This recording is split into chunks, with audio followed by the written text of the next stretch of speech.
orasyon, pangtawag at pakikipag-usap sa espiritong nanggagambala. Mapagpalang araw mga kapanalig, no? Ako ay magbabahagi ng orasyon na pangtawag sa gumambala sa pasyente o nagbigay sakit sa pasyente. Kung sino man yun, mapadiablo man siya, mapaengkanto man siya, espiritu man o makukulang mababarang ay hindi ito makakalusot. Okay? Ako po pala si Babaylan EJ, ang faith healer ng Negros Occidental.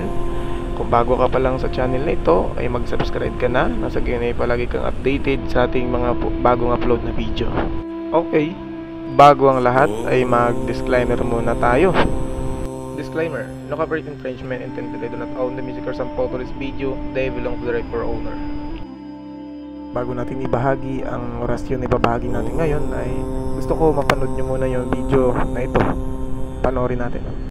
Ikaw at ako ay mga mandirigma. Ikaw at ako lalaban sa ngalan ng pag-ibig at kapayapaan. Gapang matapos umahon sapagkat ang baging uurong sa gera ng buhay. Isa kong sundalo, kawal ng bathala, mabuhay, mamatay. Ito ang magpapatunay sa pag-ibig ko sa buhay. Sa akin ay binigay dalangin buong puso, biyang kulay at tagumpay, at kahulugan ng pagiging tao sa mundo. Kahulugan. Ikaw at ako ay mga mandirigma. Ikaw at ako lalaban sa ngalan ng pag-ibig at kapayapaan. Ayan. Sa mga nais matuto sa gamutan spiritual o mag-aral ng mga panggagamot, at sa mga nais magpagamot ay magsadya lamang sa Facebook account. Ang pangalan ko po sa Facebook ay Elvin John Domatol Valero. Nasa baba po, nasa description.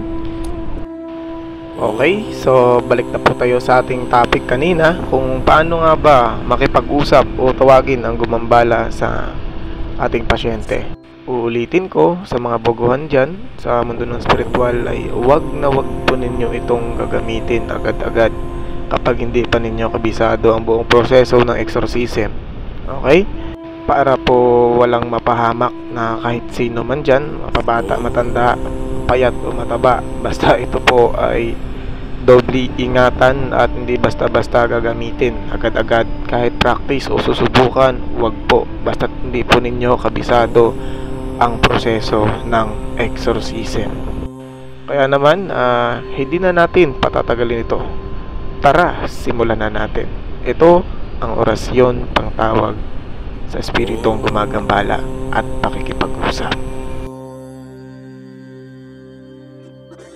Sa ngalan ng Ama, ng Anak, at ng Espiritu Santo. Sa ngalan ng dakilang mananakop, Yahushua, Amisaya, Emmanuel, Salvador del Mundo. Tinatawag kong espiritu nagpapasakit o gumagambala sa taong ito saan ka man naroon. Mag-usap tayo sa spiritual ng Diyos. Sumailalim ka sa kapangyarihan ng Diyos. Makam, matam, miak, mekalernam, sanctum, sanctam, eguso, ardam, gavenit, aradam, Deos, adradam. Pasok sa katawan na yan. Ayan. So, alam na ninyo kung ano yung mga pamamaraan na ginagamit namin. Yan po ay bilang lamang at ilan lamang yan sa mga ginagamit namin na pangtawag sa gumagambala. Actually is tulad ko, magkaiba kami ng mga manggagamot. Is ang panawag kong sarili ay nasa 7 piraso. Yung sa iba hindi ko alam, baka mas marami pa o higit pa sa akin. Ayan, yung isa sa mga panawag na binagi ko sa inyo, yan ay panawag ng aklat ng Espiritu Medical. Bago magtapos ang video ay mag-shoutout muna tayo. Shoutout dyan sa mga kapwa ko healer, mga manggagamot ng Taguig, Apo Istong, Arjuna, Kram the Divine Healer, syempre si Nick Banayo, Aslias Commander Bantugan, Arogin Lox Graciano, Team Lox D, Maestro Lamurok Milam. Yan, shoutout sa lahat ng mga magagamot dyan. Shoutout din sa aking mga estudyante na loyal at tapat sa akin. Sila ni Edward Avela at Misaya Riogini. At marami pa ng mga ngaral ngayon. Kung gusto nyo pong mag-aral sa spiritual o sa panggagamutan ay magsadya lamang sa aking Facebook account.